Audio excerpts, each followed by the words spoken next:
my child, there are two kinds of women. Those who achieve what they want, and those who never do. You, I am afraid, belong to the second category. You are very intelligent, you are contemplative, and you don't lack character, but you are too uncompromising.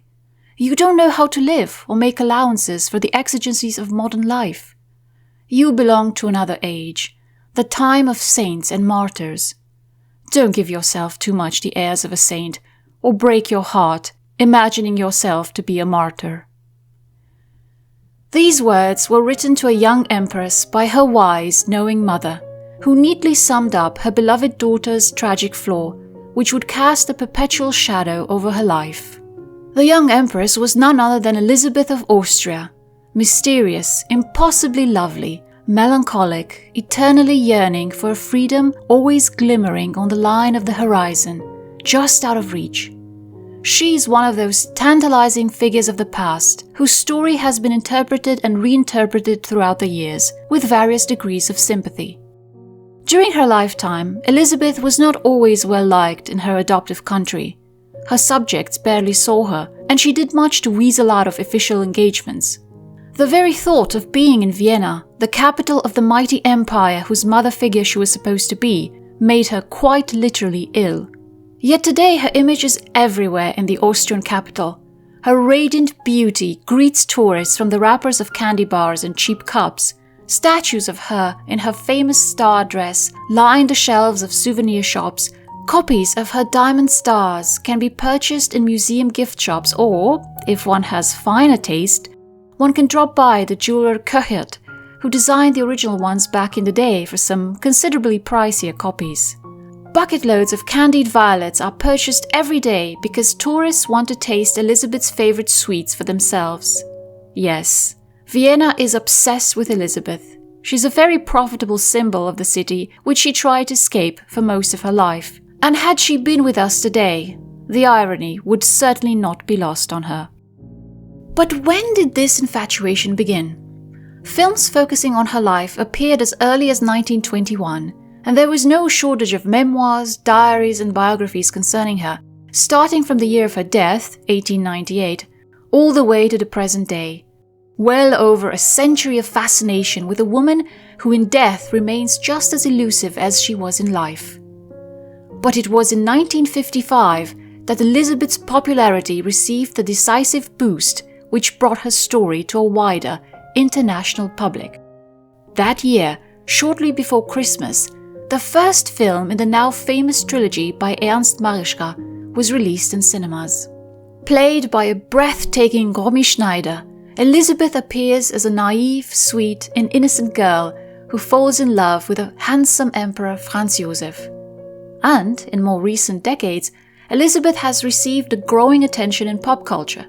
There are several series, films, and even a musical paying tribute to her legend. Her beauty is admired. Her trials and tribulations are pitied. Her struggle to escape the chafing constraints of royal life is celebrated. There's a whiff of feminism surrounding her lately. A strong, intelligent woman, metaphorically, and, if we take the film Corsage, even literally flipping off the patriarchy. She's galloping through forests barefoot. She's facing off her tyrannical mother-in-law. She's fighting for her freedom, for control over her own life. German writer Karen Duve goes as far as to call Elisabeth an undiscovered feminist icon. But was she? One of her ladies-in-waiting once said that Elisabeth will live on in legend, not in history. And right she was. You see, Elisabeth has triumphed. When I look around, it seems as if we see her exactly as she would have wanted us to do. A tragic heroine, a beautiful apparition, a nymph who somehow got trapped in the mortal realm to her immense suffering. And for a modern woman, there is much to empathize with in Elisabeth. Her sublime sensitivity, her iron self-discipline, her headstrong character, her inborn thirst for freedom.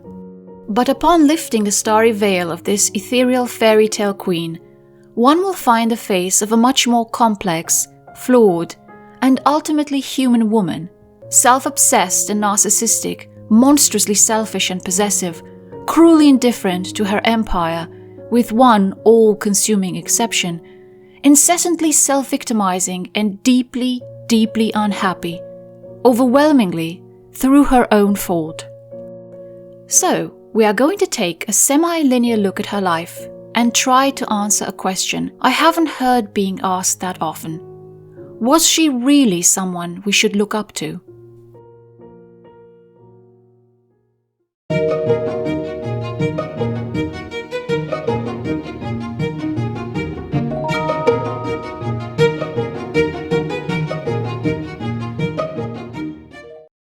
Elisabeth was a beautiful little Christmas present, born on the 24th of December 1837 in Bavaria. She was the daughter of a very peculiar and unhappy Wittelsbach couple. Her father, Duke Maximilian Joseph of Bavaria, was an eccentric who, having no real duties or responsibilities, lived a carefree, adventurous life with few, if any, restraints. He travelled to faraway lands, composed folk music, performed in his own private circus, had numerous love affairs and illegitimate children, and scandalized polite society through his liberal views. He abhorred protocol and much preferred the company of common people to that of high-ranking nobles. His wife was the beautiful Princess Ludovica of Bavaria. The marriage was a poor match for her compared to the high-ranking bachelors her sisters had snagged, something she always resented. That being said, it did allow her a comfortable, peaceful life and freedom from protocol and pageantry, whose dislike of she shared with her husband. Although she and Duke Max got a dashing figure together, both being good-looking people, their marriage was a constant source of misery, having been decided very much against their wishes. Not a man to beat around the bush, the young Duke bluntly told his wife that he would never love her, and kept his word. The heartbroken Ludovica would be left alone to raise the couple's many children while her husband was out adventuring. She was an unusually involved mother for the time, but with 8 surviving children hanging from her skirts, she certainly had her work cut out for her, in spite of all the help she could afford. This large and beautiful family summered in the cozy castle of Possenhofen, next to the blue waters of Lake Starnberg, and wintered in Munich, places in which the family was very popular with the locals, due to Duke Max's fondness for the common people. The children were allowed to roam, play, and explore to their heart's content, and their education seems to have been somewhat of a secondary concern. In this curious and relaxed environment grew Elisabeth, a highly sensitive, shy, childish soul, prone to bouts of daydreaming and melancholy. The Wayward Duke's only contribution to the education of his 5 daughters was to teach them how to walk beautifully and ride. But for Elisabeth, the daughter whom he felt was most like himself in character, he had the gift of an idea. As Elisabeth biographer Joan Haslip writes, I quote, "He instilled in his daughter the belief that the Wittelsbach were the elect of God, born to enrich the world with their talent and to inspire the great poets and artists of the age." A dangerous idea to plant in the mind of an impressionable young girl. Her mother would have probably not bothered to dispute her husband's rather vain belief, but she would have added that the chosen ones of this world have a duty to serve when they are called to the task. It was the price of the immense respect, authority, privilege, and luxury they enjoyed. It is unfortunate that this lesson never seemed to take root in Elisabeth's character. Elisabeth was prone to bouts of melancholy, and in order to drag her out of one such episode, her mother took her along to the Austrian spa town of Bad Ischl, together with Elisabeth's elder sister Helene. They were going there to meet the Austrian Emperor Franz Joseph, who was Ludovica's nephew and the girl's first cousin. Ludovica had grand ambitions for her eldest daughter, whom she had groomed from an early age to make a brilliant match. The Duchess's eyes were set on the greatest prize in Europe, the young Emperor of Austria. Luckily, her designs were supported by the Emperor's mother, who happened to be Ludovica's older sister, the formidable Archduchess Sophie. But things took an unexpected turn when the 23-year-old Emperor fixated on the fresh-faced, charming 15-year-old Elisabeth instead of her sister, and stubbornly insisted on marrying her. His mother advised against the match, as she felt that Helene would make a better empress, educated, finely mannered, pious and dutiful. But there was something about Elisabeth's artlessness and innocence that inflamed the emperor's heart. She was natural and sweet, and captured Franz Josef without even realizing or wanting it. Franz Josef defied his mother for the first time in the name of a love that, in spite of having its roots in infatuation, would burn steadily throughout his long, lonely life. Ludovica was surprised, but this fit well into her plans. After all, she had wanted the emperor as a son-in-law. Which daughter she achieved this through was in the grand scheme of things irrelevant. Elisabeth would marry the emperor and become empress at the shockingly young age of 16. Like many queens and empresses before her, she would have to leave the comfort of her home and family and plunge into a different world, antithetical to the one she came from. Unlike her better educated, more polished older sister, Elisabeth was completely unprepared for the stifling and rigid atmosphere of the court. A natural introvert, she was exhausted by the endless line of courtier and diplomats she had to talk to, the brick-like book of rules and etiquette she had to learn, the constant companionship of virtual strangers who would report her every move, and especially her every mistake, to her mother-in-law. Every time she danced with the emperor and made a misstep, he would point it out, mortifying the already overwhelmed and stressed Elisabeth. Heartbreakingly, this teenaged bride was not even allowed to hug her relatives anymore. She could only extend her hand to be kissed. Little wonder, then, that soon she was already writing depressing poems about feeling like a bird in a cage. To make matters worse, there were obvious differences between the young couple from the very beginning. Franz Josef would have done well to heed his wise mother's warning that Helene would have made him a better wife and empress. He was a practical, unimaginative, duty-bound, hard-working man who had a strong sense of personal responsibility stamped into his character from a very early age by his mother. Elisabeth was a dreamer, painfully shy and sensitive, insecure, prone to flights of fancy, and whose character had not had the luxury of benefiting from the lessons in duty Archduchess Sophie had bestowed upon her son. They had different tastes and inclinations and opposing attitudes to many things. For example, while watching A Midsummer Night's Dream at the theatre, Elisabeth's favorite play, the emperor found it stupid and boring, with the only notable thing about it being the character with the donkey head. It's one of the most enduring myths about the imperial couple that regardless of how their relationship developed, it began as a love match. For the emperor, it was simply infatuation. He knew very little about his fiancée's mind and personality. He only saw the innocence, the artlessness, and the freshness of a 15-year-old girl, unspoiled by the rigors and hypocrisies of the court.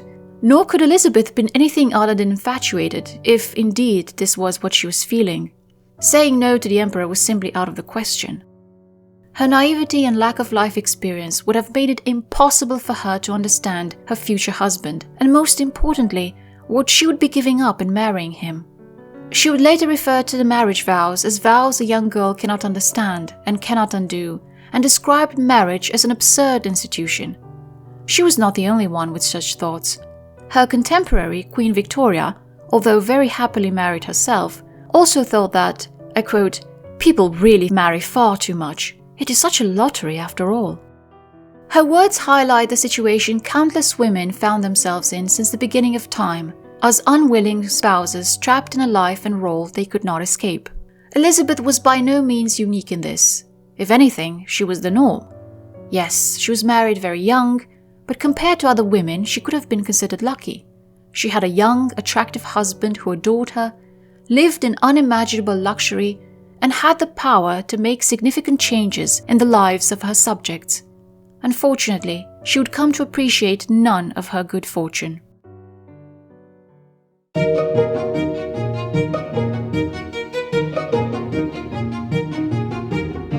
Elisabeth became Empress on the 24th of April, 1854. Great care was taken by her mother-in-law to make her stay in her new home of Luxembourg as comfortable as possible. In her exceptional biography of Elisabeth, Brigitte Hamann mentions how, I quote, "Sophie spent months furnishing the young couple's apartment in the greatest good taste.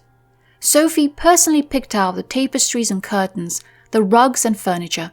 Sisi was to have only the best and the most expensive."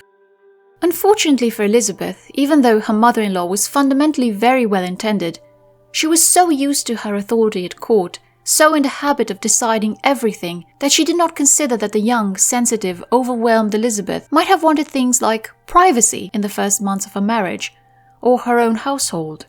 A headstrong woman like Archduchess Sophie, famously nicknamed the only man in the Hofburg, had little tolerance and patience for Elisabeth's introverted nature, which she saw was a flaw, and behaved in what could be considered an intrusive and annoying manner, visiting her rather excessively and scolding both her son and his new wife like children.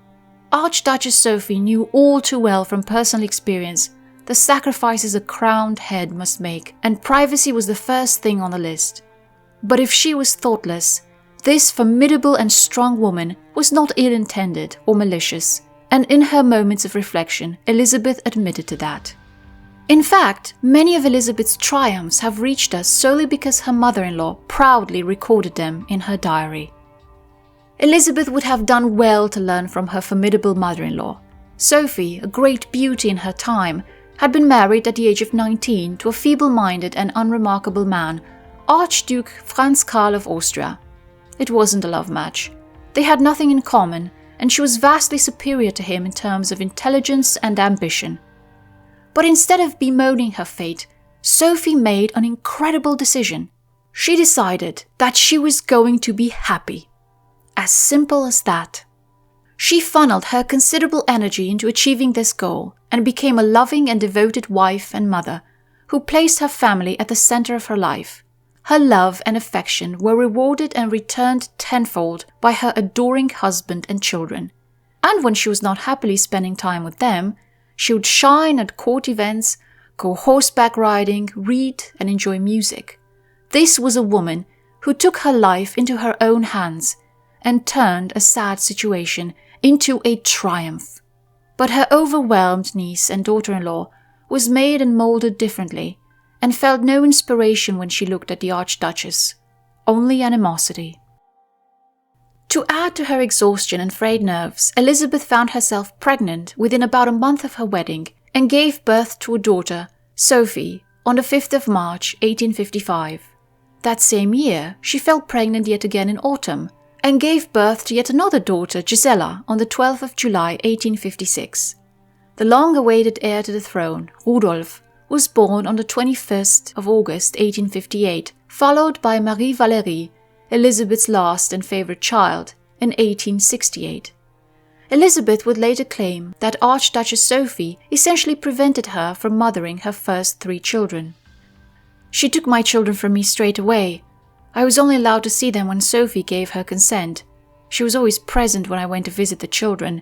Eventually, I could only concede to her, and only seldom went up to see them. Although there was undeniably much truth to what she said, in that the Archduchess moved the nursery next to her apartments, named Elisabeth's eldest daughter after herself without consulting her, and was overall rather forceful when taking charge of the children, Elisabeth's earlier letters seem to contradict her statement. For example, 3 weeks after the birth of her first child, Elisabeth wrote the following in a letter to a relative. "My little one really is already very charming and gives the Emperor and me enormous joy. At first it seemed very strange to me to have a baby of my own. It is like an entirely new joy, and I have the little one with me all day long, except when she is carried for a walk, which happens often while the fine weather holds." And even if she'd had to ask permission to see her children, was that so difficult as to justify seldom going up to see them, as she put it? If you were a parent and were separated from your child and you could only see them by asking permission from someone you strongly dislike, how would you feel? You would probably seethe at the situation. You would probably be furious. But would that stop you from going to that nursery day after day to see your child? Would that be enough to keep you away? The results of this sad capitulation only brought more pain to Elisabeth.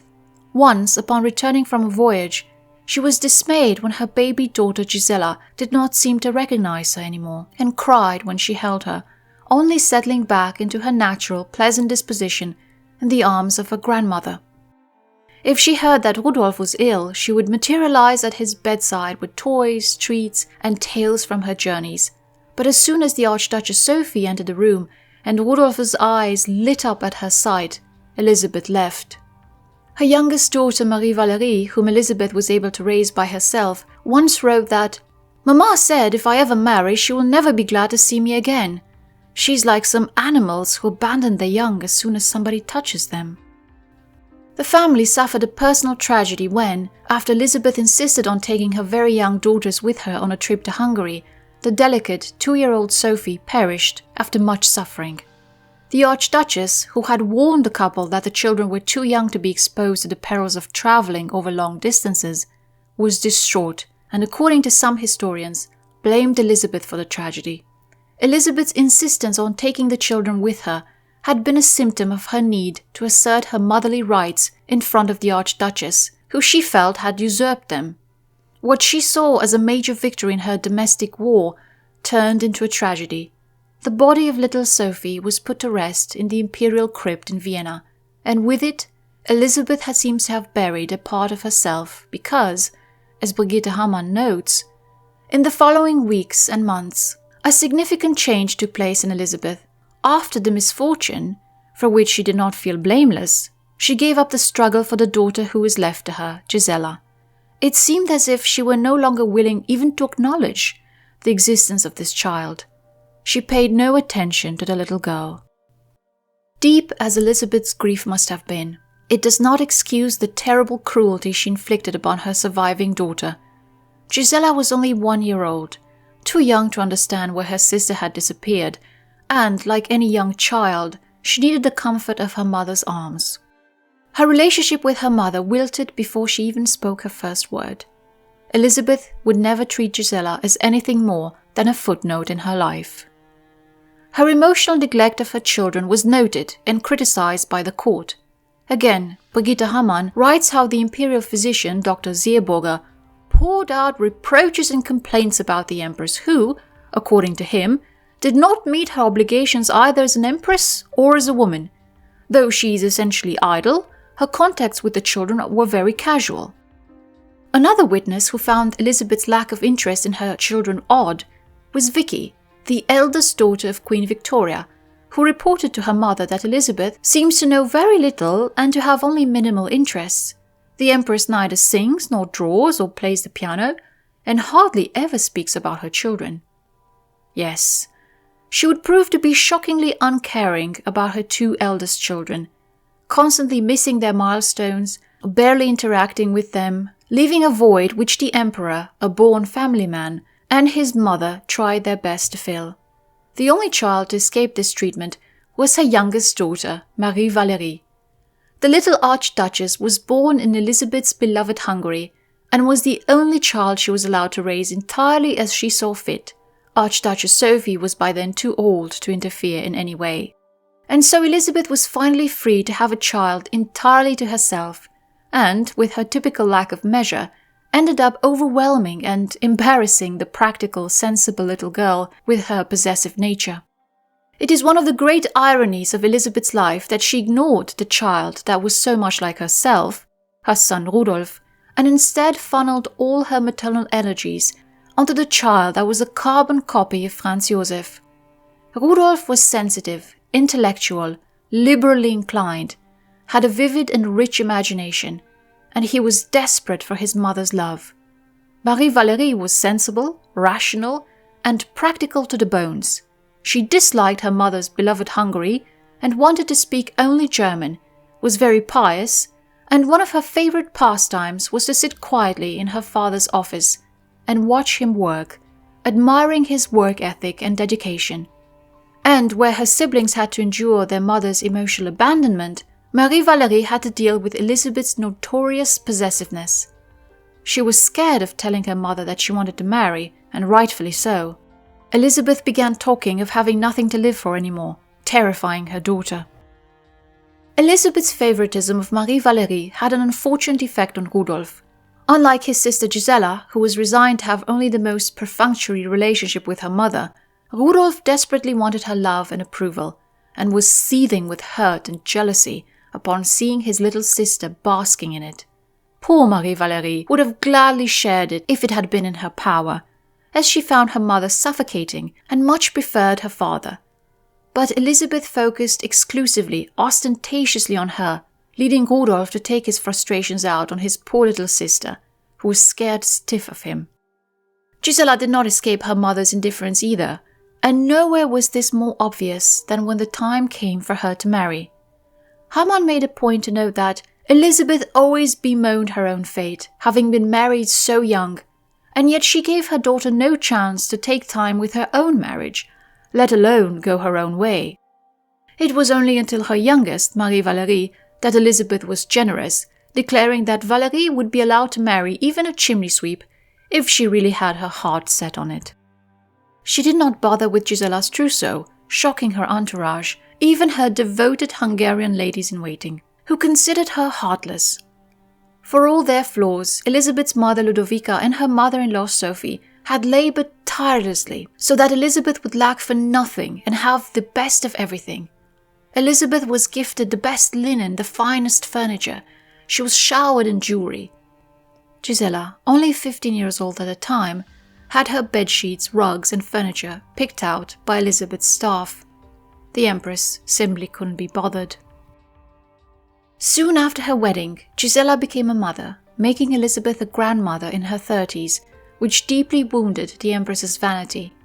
She described her daughter and her grandchildren shockingly as the rake-thin sow and her piglets. When Gisela's second child was born, Elisabeth described the poor little baby in a letter to her son as a being of a rare ugliness, but very lively, exactly like Gisela. Rudolf was extremely close to his older sister. One might wonder what he felt when he read those cruel words. It is obvious that Elisabeth's cruel emotional neglect of her eldest children was beyond anything that could be excused by what she experienced in the first years of her marriage. It would leave deep, irreparable wounds on her family, and later lead to tragedy.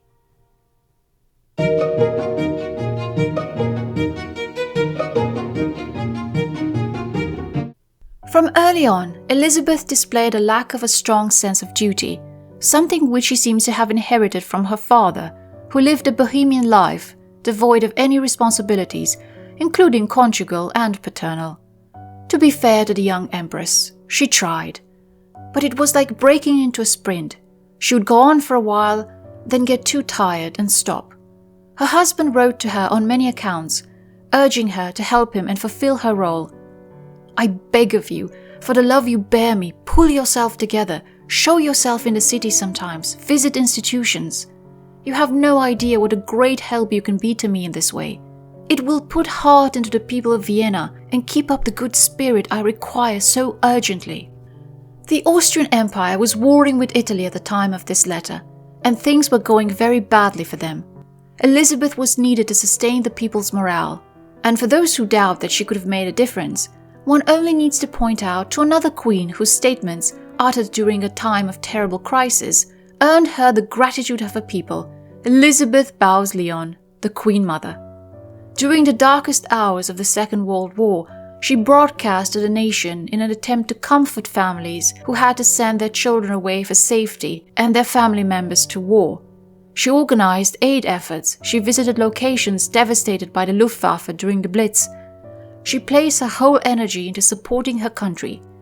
She famously refused to leave London or send her 2 daughters to the safety of Canada. She told the British cabinet, "The children won't go without me. I won't leave the king. And the king will never leave." Regardless of the Queen Mother's flaws as a person, she fulfilled her duty exceptionally well. And it turns out that our Elisabeth could make a difference too when she truly wanted it. In order to save her delicate, sensitive son from his tutor, the cruel, militaristic Gondrecourt, Elisabeth gave her husband an ultimatum, and on the 27th of August 1865, Franz Josef, who was still smitten with his wife and was hoping for a second son, caved in. Elisabeth blackmailed her adoring husband, threatening to withdraw from the marriage bed or to leave Vienna and embarrass him. Gondrecourt treated the poor prince appallingly, and Rudolf never forgot how his beautiful mother saved him from the inhumane treatment he received as a helpless boy. But after winning the battle and appointing liberal tutors for her son, Elisabeth never got involved in his life again. as if what mattered most to her was in fact asserting her authority, the authority and autonomy which had been denied to her, and once that was achieved, she simply lost interest in Rudolf as a cause. Marie-Valerie too believed that her mother had the power to change things in her life. I quote, "How often I ask myself whether the relationship between my parents might not, after all, have turned out differently if in her youth Mama had had a serious, courageous will for it. I mean, a woman can accomplish anything."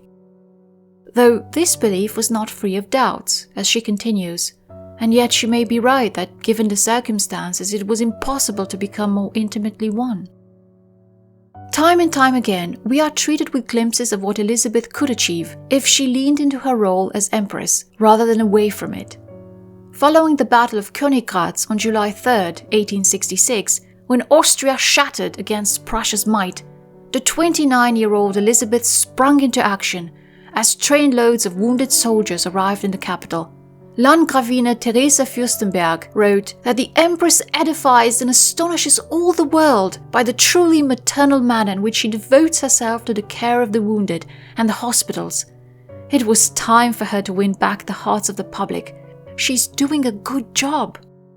The truth was that Vienna was dying to fall in love with Elisabeth, and had she applied herself, she would have reached an immense level of popularity and adoration, one so impressive that even the snobbish courtiers would have been forced to accept defeat and pay homage. Perhaps the greatest example of Elisabeth's powers and abilities lies in her support for the love of her life, Hungary.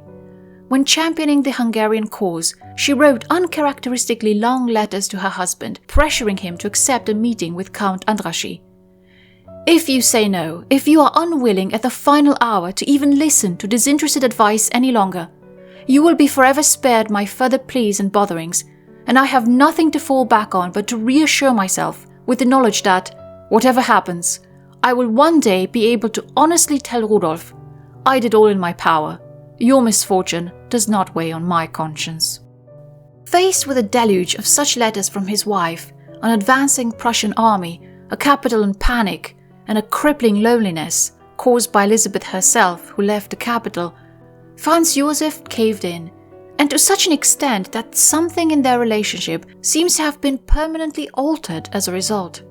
Hinting at this is the fact that the emperor changed the way he signed off his letters to Elisabeth from "your ever-loving Franz" to "your devoted little man" or "your little one who loves you so much." Another complete victory for Elisabeth, which proves that she was more than capable of achieving her goals when she put her mind to it.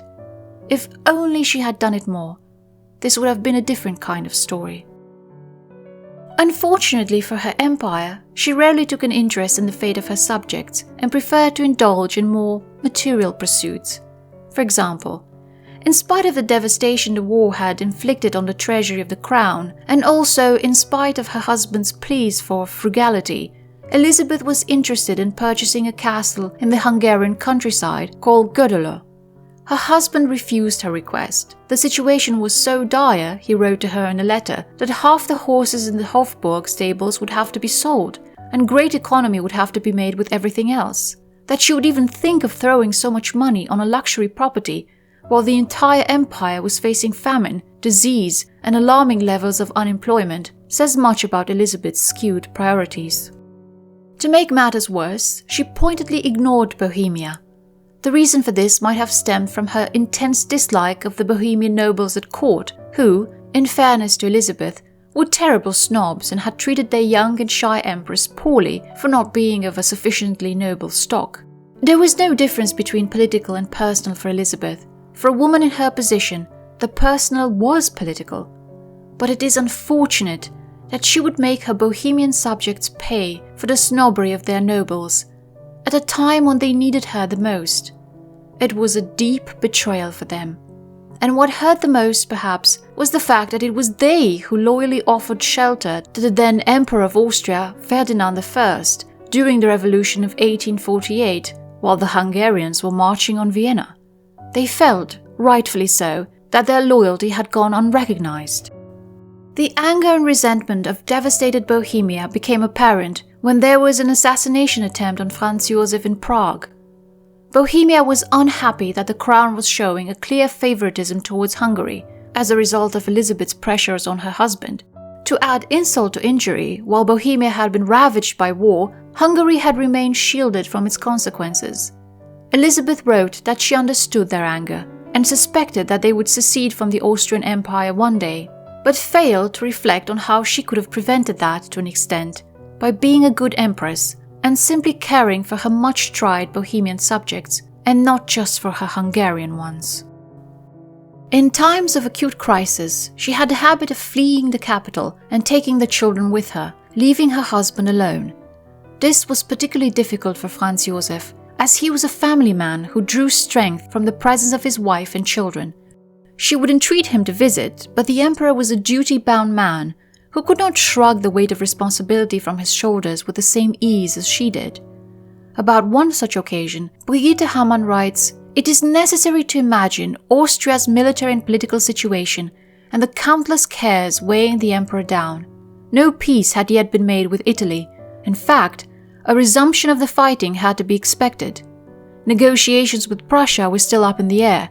The Hungarian Legion fanned the flames of unrest in Hungary. The Bohemian lands needed immediate aid with food. Cholera and typhoid fever ravaged the downcast Austrian soldiers.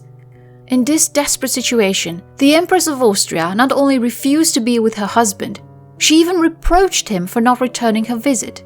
Elisabeth completely ignored her obligations as a mother of the empire and indulged herself in the role of neglected, sulking wife." The reconciliation between Austria and Hungary was perhaps the greatest personal triumph for Elisabeth. Historians are still arguing to this day whether this was a wise political move for the Austro-Hungarian Empire, and Franz Josef had certainly been reluctant to allow it. But Elisabeth was a changed woman, sweeter towards her husband, even agreeing to have another child, whom she intended to be born in Hungary. The Swiss envoy reported that this further proof of her adoration for Hungary upset the other provinces. If this child was a boy, they believed he could become king of Hungary, leading to a much-feared Hungarian independence. For his part, Franz Josef was hoping for a second son as well, the spare to Rudolf's heir. Therefore, when little Marie-Valerie was born, his hopes were dashed, but half his empire sighed in relief. The power dynamic of the imperial couple resonated throughout the empire. Franz Josef, who rarely denied his empress anything, was caught between a rock and a hard place. For example, the concessions he made to Hungary thanks to his wife were deeply resented by the Austrians at court, who saw him as a weak man for bending before a woman. Never mind that, as Brigitte Hamann pointed out, they had no problem with him when he was under Archduchess Sophie's influence. To make matters worse, the Hungarians simply didn't love him.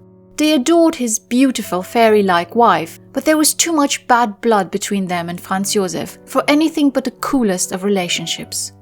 What did Tolstoy say again? Happy families are all alike. Every unhappy family is unhappy in its own way.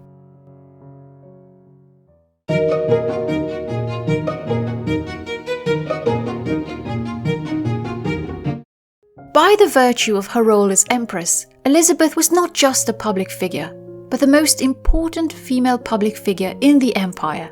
That was entirely at odds with her character, and she found it painful and exhausting. But instead of following the example of many crowned heads before her and answering the call of duty, she constantly prioritized her own needs. She was by no means the first shy person to wear a crown. Many monarchs across history have been placed in a role that was ill-fitting for their personality. But Elisabeth stands out for the steadfast resistance she made to fulfilling her role as Empress. She shunned public appearances and major events, always claiming illness and indisposition.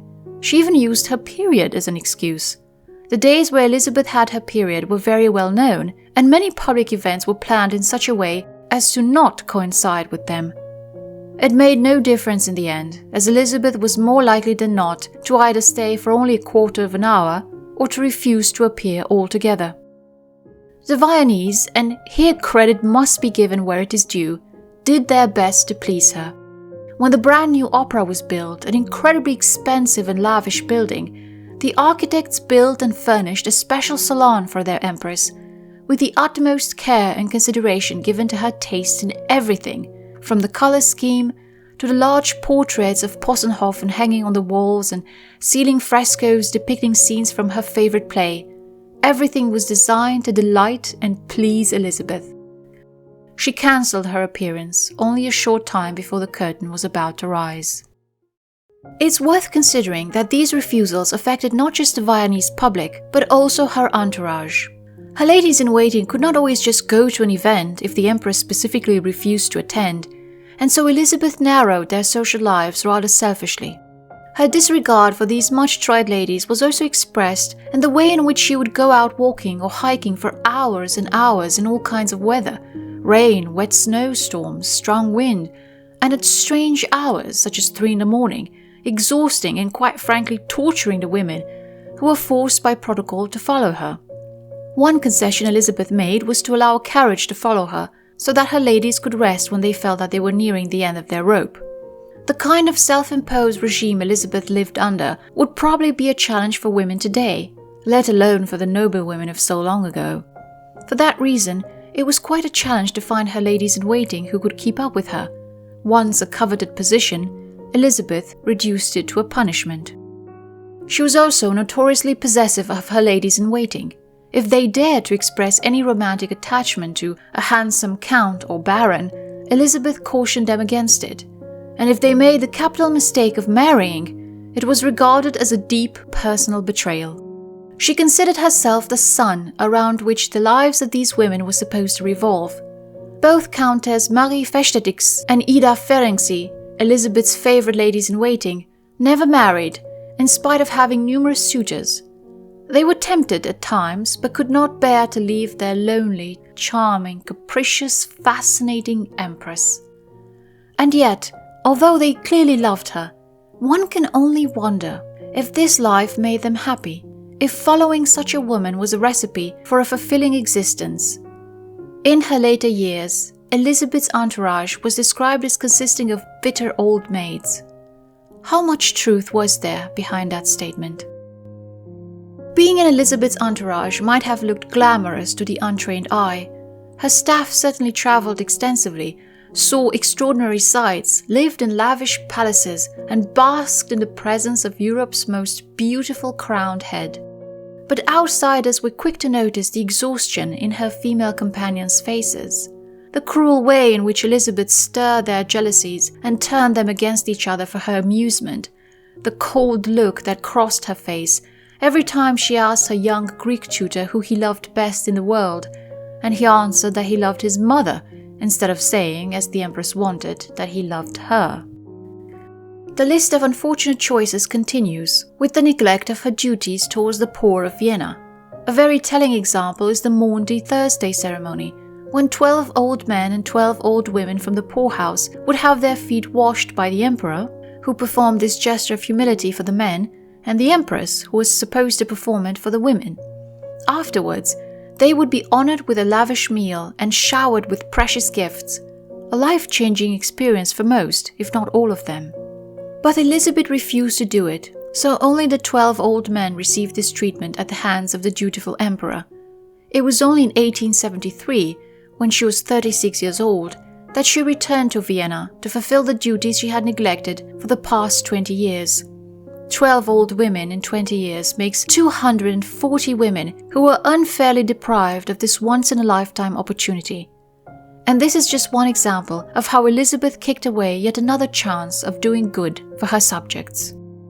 She did have her own way of doing things and visited institutions often unannounced and took a genuine interest in the unfortunates there. But as Brigitte Hamann writes, these visits slowly turned from genuine interest to a way for Elisabeth to satisfy her morbid curiosity for the strange and the bizarre. She visited a cholera hospital and many insane asylums, where she expressed a wish to see patients being hypnotized, and according to Hamann, in spite of her curiosity, she never really bothered to support the cause of mental health. She had the power to champion better treatment, new experimental therapies, more humane conditions, but failed to do so. But here we must be fair, because the historians don't always agree with each other. Joan Haslip, another biographer of Elisabeth, writes that The enormous progress made in Vienna in the treatment of the insane during the second half of the 19th century was partly due to the Empress's unflagging campaign on their behalf. Elisabeth's behavior in public would be the cause of much disappointment and consternation. The atmosphere in a room would plummet when she entered. She was rude to court dignitaries and nobles, staring at them contemptuously, making ironic jokes, smiling mockingly at them. People began to avoid her whenever they could. Elisabeth had always hated protocol, found that it went against her nature, and was irked by its superficiality and tiresomeness. However, when it came to her own person, she was fully insistent that the rules governing behavior to an imperial majesty be observed, writes Brigitte Hamann. Rules for thee and not for me. Joan Haslip writes that the Empress, who revolted against the caste system and proudly called herself a liberal, scanned the lists of court presentations as carefully as the Archduchess Sophie, and woe betide the chamberlain who allowed the name of an ambitious parvenu to be included in the list. She was just as capable of going down to the servants' quarters to visit her sick maids carrying treats as she was capable of dismissing them on a whim due to a bad mood. She smoked, had a pet monkey, a dancing bear, and employed Rustimo, a disabled black boy, as a way to further irritate the court. In fact, sticking it to the court seems to have been her favorite pastime, almost a compulsion. There's a theory that says that fame is a kind of trauma, that it freezes one at the age at which they become famous.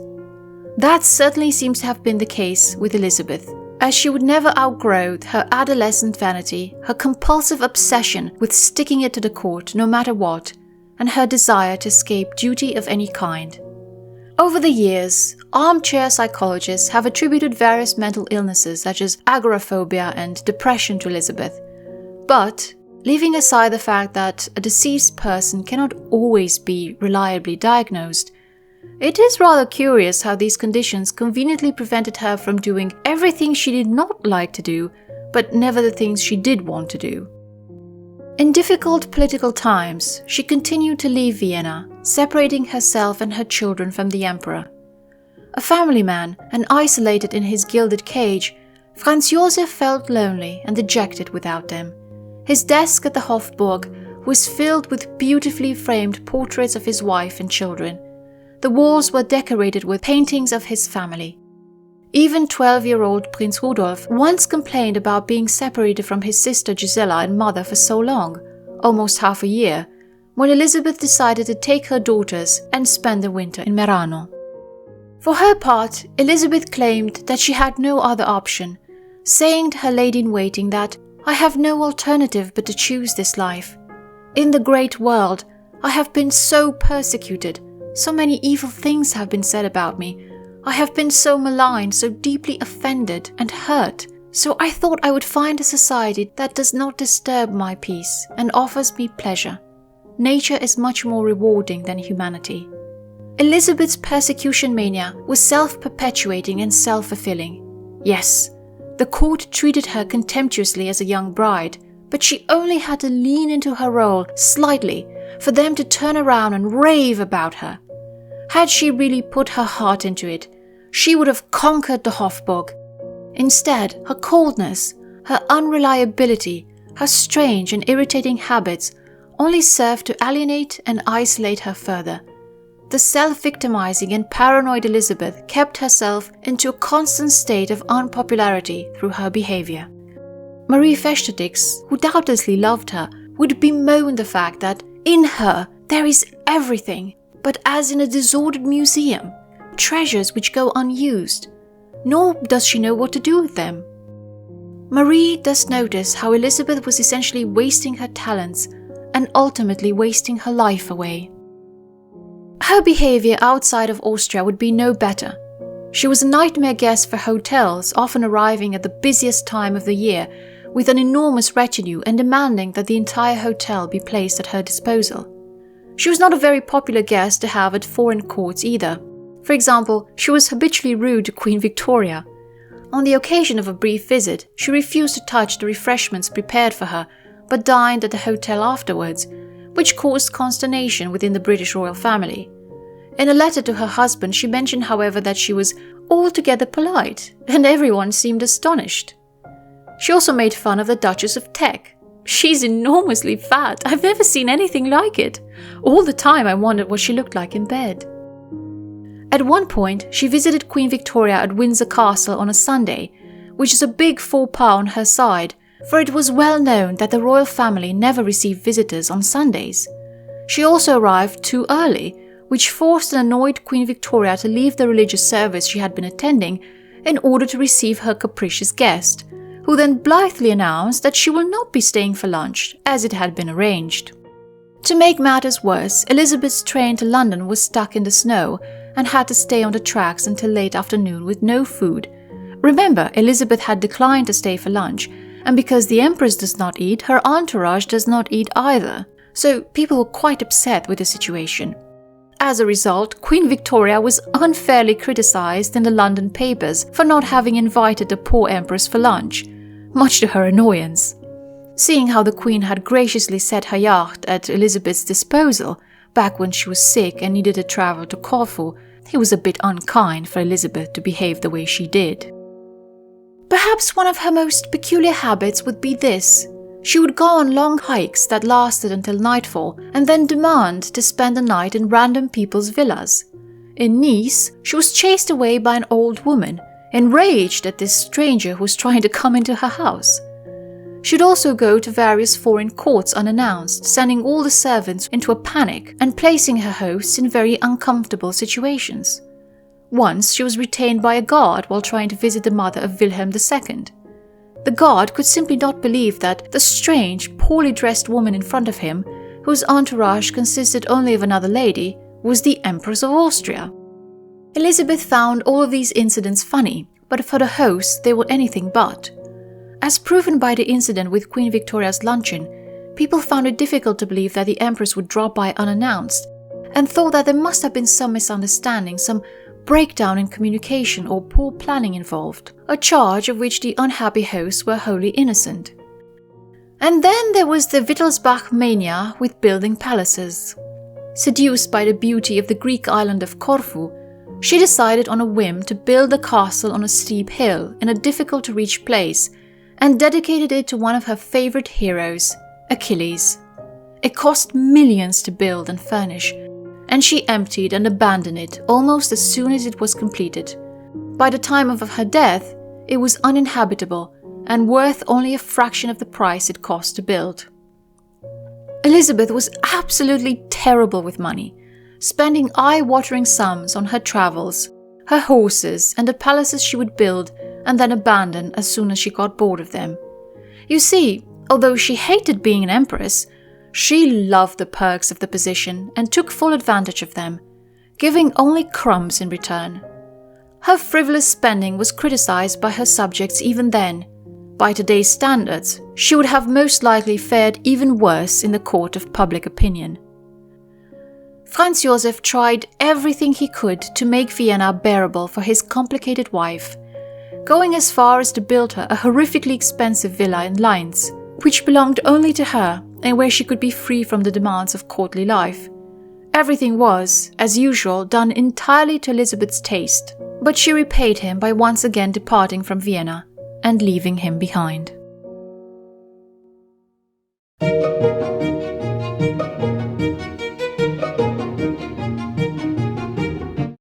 And now we come to discuss the part that made Elisabeth into a legend, her beauty.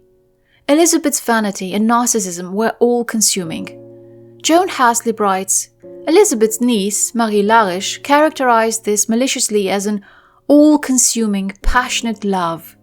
She saw it as her life's work to remain young, and all her thoughts turned on the best method for preserving her beauty. Her beauty gave her a sense of being one of the elect, of being different. Her aestheticism, directed at her physical appearance, made her the foremost admirer of her own beauty. Her narcissism was as evident as her shyness. Elisabeth is famous for her strict exercise routine, her impossibly thin waist, her hunger cures, and the natural cosmetic treatments she employed to enhance and preserve her looks. Well aware that she was a great beauty and that her power stemmed entirely from the effect she had on men, Elisabeth clung to her image fiercely. It's no coincidence that the more she aged and lost her looks, the more people, including her adoring ladies-in-waiting, began to see her character flaws. Elisabeth fought the ravages of time through a fanatical routine of exhausting exercise, constant cosmetic treatments, and a self-flagellating string of diets. When it became obvious that she was aging, in spite of these efforts, she fought to save her image by refusing to allow herself to be photographed or to sit for portraits after the age of 30, which had the curious effect of making many people believe she died young. In many ways, she simply refused to age and looked stunningly beautiful well into her late 30s, something virtually unheard of at the time. Ever since she was a young girl, Elisabeth had been writing poems about her life and feelings and kept it a secret from all but the closest of her friends. Unfortunately, her friends were either poor critics or nobody dared to give her some honest feedback, and so, lacking a reality check, Elisabeth began to see herself as a great poet, when she was anything but. She often signed her poems with the name Titania, the fairy queen from her favorite play, Shakespeare's A Midsummer Night's Dream. In her strange isolation, she began to see herself as even more special and different from all the rest, just like a fairy queen accidentally stuck on Earth, forever seeking to return to her realm. Her romanticization of herself and her life is not dissimilar to what young women today write on social media platforms such as Tumblr or Instagram. She flirted with her admirers and enjoyed their adoration, but this stretched to a delusional level where she began to imagine that she was far more important in a man's affections than she really was. And nothing showcases it better than the affair of the yellow domino. On the evening of the 17th of February 1874, she was convinced by one of her ladies-in-waiting, Ida von Ferenczi, to go to a masked ball. Elisabeth chose a very elegant yellow dress with a mask that covered her entire face. At the suggestion of her companion, she had a young man by the name of Friedrich Pacher von Teinburg brought up to her balcony. Pacher was 26, worked as an official and was not part of the circles Elisabeth usually frequented, making him the ideal target. Elisabeth awkwardly asked him what he thought of the Empress, then challenged him to guess her age. When the young man correctly guessed 36, Elisabeth was upset and dismissed him. "All right, you can go now." But Pacher was not in front of an empress. As far as he knew, he was in front of a noblewoman who was being rude to him. He stood his ground and called her out on her behavior, very politely but firmly. How could she summon him like that, ask him for information, and then dismiss him like a servant? Taken aback by this response she was not used to, Elisabeth seemed to come down to earth for a moment and treated the young man with more courtesy. They spent several hours walking around, always trailed by Elisabeth's lady-in-waiting, and the encounter left a deep impression on the bored Empress. A few days later, she sent him a letter under a pen name where she called herself his kindred soul and pitied him for not being able to have her. No, really. "You have talked with thousands of women and girls. You have even thought yourself amused, but your spirit never encountered a kindred soul. Finally, in a lively dream, you found what for years you have searched for, perhaps to lose it again, forever." Several very tame letters from this mysterious yellow domino reached Pacher over the years, bearing stamps from faraway lands, and then nothing until, 11 years after their first meeting, she would send him yet another letter, to which he answered that he was happily married and a father of one. Elisabeth had asked for a photograph of Pacher, which he politely declined, stating that he had lost his good looks. In reality, the request was inappropriate, as a photograph was a rather intimate memento of someone, and asking for one more than a decade after an extremely short acquaintance is, at the very least, peculiar. Elisabeth wrote back and insisted that he send her a picture. She seems to have felt little respect for the fiancés and wives of the men she flirted with. Annoyed, Pacher wrote back and earnestly told her to stop the silly games, which upset Elisabeth so much that she wrote some angry verses about him. That she fixated so much on what was essentially a very casual encounter could hint at best at a general boredom in her life or a desire to have her vanity tickled again. At worst, she could be accused of attempting to toy with a now married man and to incite an emotional infidelity. Her narcissism manifested itself in the most terrible ways.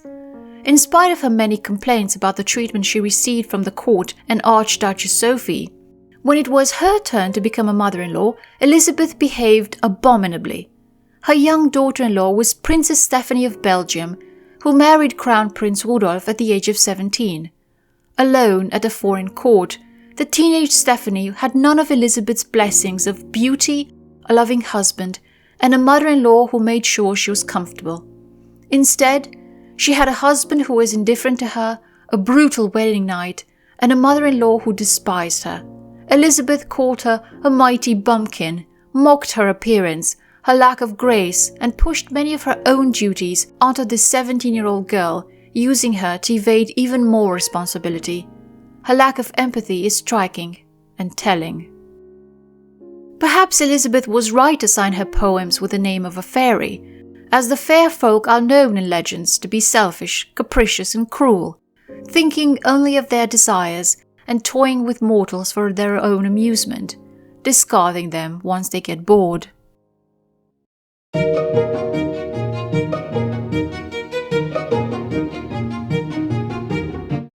Elisabeth's later years would be fraught with misfortune and tragedy. She was not on speaking terms with several members of her family, including her sister Marie-Sophie and her father, whose funeral she did not even bother to attend, choosing to sail to Corfu instead. Her sister Sophie Charlotte perished in a terrible fire in 1897 at the age of 50. With the typical physical courage of the Wittelsbachs, she refused to be evacuated before the others, insisting that the nuns and girls present in the building go first. But no tragedy struck Elisabeth's life more profoundly than the events of the Meierling incident, where her son and his 17-year-old mistress, Mary Wetzera, chose to leave this world together. The story was absolutely ghastly. After having dispatched Mary to the netherworld with a pistol, Rudolf, who had none of the Wittelsbach courage, spent several hours alone in the lodge, trying to gather the strength to finish his side of the pact. His death plunged the Austro-Hungarian Empire in a succession crisis. Elisabeth would bitterly say that her enemies had finally won, and that she passed through the Hofburg without leaving her blood in the succession line. Although shattered by Rudolf's death, Elisabeth had never taken an interest in her adult son's problems while he was alive, and was living a life almost completely separated from his own. Rudolf was a liberal, just like his mother, and felt ill at ease at court, where he was extremely isolated. Years later, historians would ponder with a measure of bafflement how a sensitive woman like Elisabeth could not have any inkling of what her unhappy son had been enduring.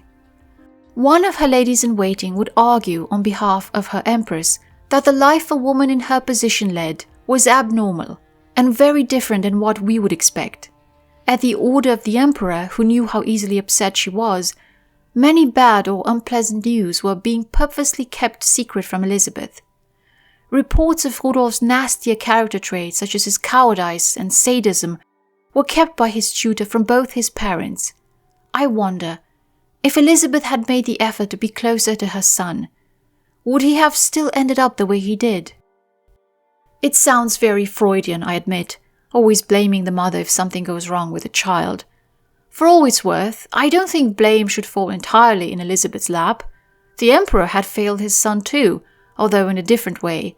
And after all, Rudolf had been a grown man, 30 years old, and I believe strongly in personal responsibility. Historians are arguing to this day whether the Meierling tragedy could have been prevented. We can only speculate and try to learn something from it, as we often do with the past. After burying her son, Elisabeth began to wear only black, and her mental health worsened. She began talking of death even more than before, attempted to communicate with spirits, began seeing strange visions. She found no comfort in her family. Her love for her husband had vanished a long time ago, and she arranged for a young woman by the name of Katharina Schratt to become his mistress so he would not be so lonely. She could not enjoy her grandchildren, who were only a bitter reminder of the passage of time. She took no pride in the achievements of the empire, which she saw as doomed, without reflecting on the role her neglect and passivity had played in speeding up that decline. She even prepared for exile by secretly funneling her wealth into Switzerland, where she was planning on enjoying a comfortable life. She seemed to be continuously looking for something. Her once fascinating beauty disappeared. Her constant exposure to the sun damaged her lovely skin. Her hunger cures weakened her body. She trailed around Europe like a shadow, dragging her aging entourage with her, profoundly unhappy until the day when she was assassinated by a young Italian anarchist by the name of Luigi Lucchini. Her death was just as she had wanted it, quick and painless. "Let death take me unawares" was one of the few meaningful wishes that life granted her.